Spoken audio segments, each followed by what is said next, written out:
Viva Cristo Rei! Vou ler aqui com vocês aqui um breve artigo publicado no site da Fraternidade de São Pio X, no dia 12 de abril de 2019, intitulado O Remédio Corporativista para o Liberalismo Econômico. No mundo contemporâneo, particularmente no Ocidente, é comum que tanto católicos como não católicos aceitem que o liberalismo econômico não é apenas normativo, ou seja, uma norma, mas inevitável. As pessoas percebem que é uma pressão. Ou seja, poucos conseguem conceber uma ordem econômica que não privilegie a aquisição, a usura e o chamado livre mercado, em detrimento do bem comum do homem na sociedade. Embora o liberalismo econômico possa crescer ou cair dependendo dos temperamentos políticos, a sabedoria recebida dos economistas profissionais e dos ideólogos liberais tem se baseado na ideia de que a interferência estatal no mercado é má por si só e só pode ser justificada em circunstâncias limitadas, como prevenir a monopolização de certas indústrias ou proteger recursos comuns, como as vias navegáveis. Tem uns que nem isso. Embora a maioria dos estados ocidentais tenha estabelecido aparatos reguladores complexos nos seus respectivos sistemas jurídicos, há um apelo contínuo à desregulamentação da indústria e à redução das proteções sociais para os trabalhadores, tais como o direito à sindicalização. Não é surpresa, portanto, que o antagonismo de classe entre proprietários e trabalhadores, que alimentou tantas revoltas socialistas no século XIX e XX, ainda prevaleça hoje. Além disso, a ideologia do individualismo, uma consequência perniciosa da própria ideologia liberal, contribui para uma situação socioeconômica em que as profissões se tornaram atomizadas e os trabalhadores perderam o sentido de solidariedade uns com os outros. Embora as economias pós-industriais apresentem os seus próprios desafios e dificuldades, os problemas mais amplos associados ao liberalismo econômico tornaram-se evidentes há mais de um século, quando o Papa Leão XIII as definiu na sua encíclica Rerum Novarum. Com a rápida propagação da industrialização e a catástrofe econômica global causada pela ganância desenfreada no início do século XX. O que é o corporativismo? Antes de continuar, é necessário definir o que é o corporativismo e por que líderes católicos como o Papa Pio XI, e escritores católicos leigos como a jornalista Eileen Egan o defenderam num panfleto publicado em 1951 pela Or Sunday Visito Press, intitulado Qual é o sistema corporativo? Páginas 5 e 6.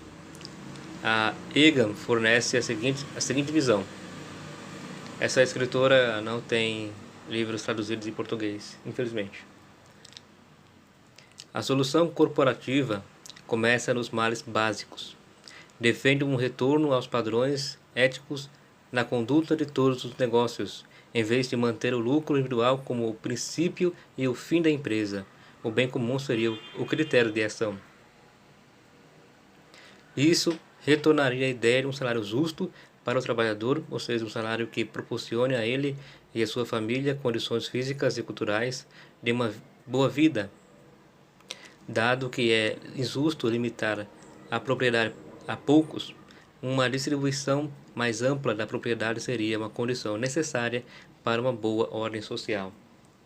É aquilo, né? Enquanto os socialistas lutam para abolir a propriedade privada, nós católicos devemos expandir a propriedade privada, né? Quantas mais pessoas tiverem, melhor.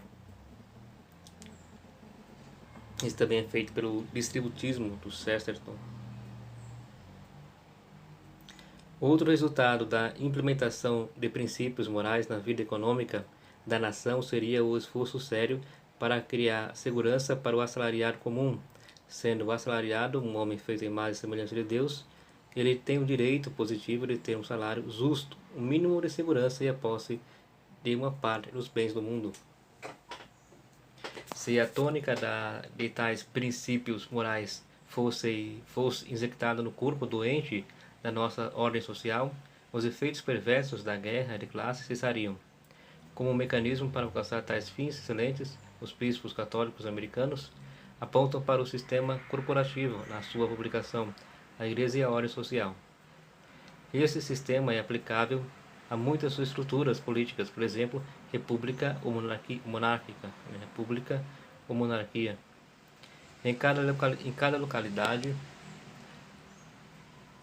trabalhadores e empregadores da mesma vocação formariam sindicatos nos quais ambos os grupos participariam ativamente para o bem de todos.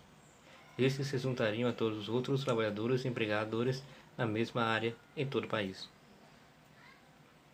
Essas federações poderosas, representando todos os interesses vocacionais, estabeleceriam padrões de trabalho e produção para proteger o público e promulgariam e imporiam disposições justas de trabalho, salários e bem-estar geral para os assalariados. Até as atividades agrícolas e culturais poderiam ser organizadas na mesma forma, para que nenhum trabalhador ficasse sozinho e desprotegido contra a injustiça. A maior parte do trabalho em prol da justiça social e econômica seria realizada por sindicatos regionais de empregadores e empregados, mas o Estado teria de ser um guardião atento dos direitos dos mais fracos. Aqui acabou a citação do panfleto. Uma economia moral.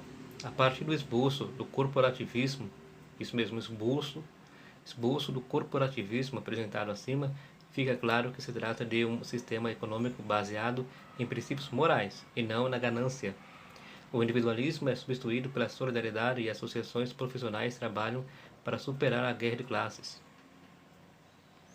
Tal arranjo pode ser difícil de compreender numa ordem socioeconômica que encoraja constantemente os indivíduos a avançarem à custa dos outros, mas isso não importa. A Igreja de Cristo e a doutrina social católica que ela estabelece visam vencer o mundo. Um mundo sitiado pelo pecado, em vez de fazer as pazes com seus princípios ilegais. Embora a ganância e o materialismo continuem a ser problemas perenes até a segunda vinda, a Igreja propôs e mantém ensinamentos que podem levar uma economia que trate o homem com a dignidade adequada. Por que tantos católicos têm evitado o sistema corporativista como remédio para os nossos sempre presentes males econômicos? Embora não seja possível fornecer aqui uma resposta completa, não há dúvida de que o estado geral de confusão doutrinário produzido pelo Concílio Vaticano II é em grande parte ocupado. Embora seja louvável que certos escritos dos papas pós-Vaticano II tenham regressado aos princípios articulados por Leão XIII e Pio XI da Igreja como sucessivos e não vinculativos, igualmente problemático é o esforço de algumas organizações de pensadores ostensivamente católicos para promover o liberalismo econômico como o único caminho a seguir e, ao mesmo tempo, que induzem erroneamente os seus colegas católicos a acreditarem que a Igreja não tem nada a dizer sobre questões econômicas. Isso é muito comum hoje em dia. Contudo, para os católicos tradicionais, em particular o remédio corporativista, merece o estudo e reflexão. Embora a sociedade contemporânea possa estar muito longe de pôr em prática os seus princípios em termos gerais, todos os católicos podem facilmente pôr em prática a ênfase do corporativismo na solidariedade e no trabalho justo nas suas vidas profissionais.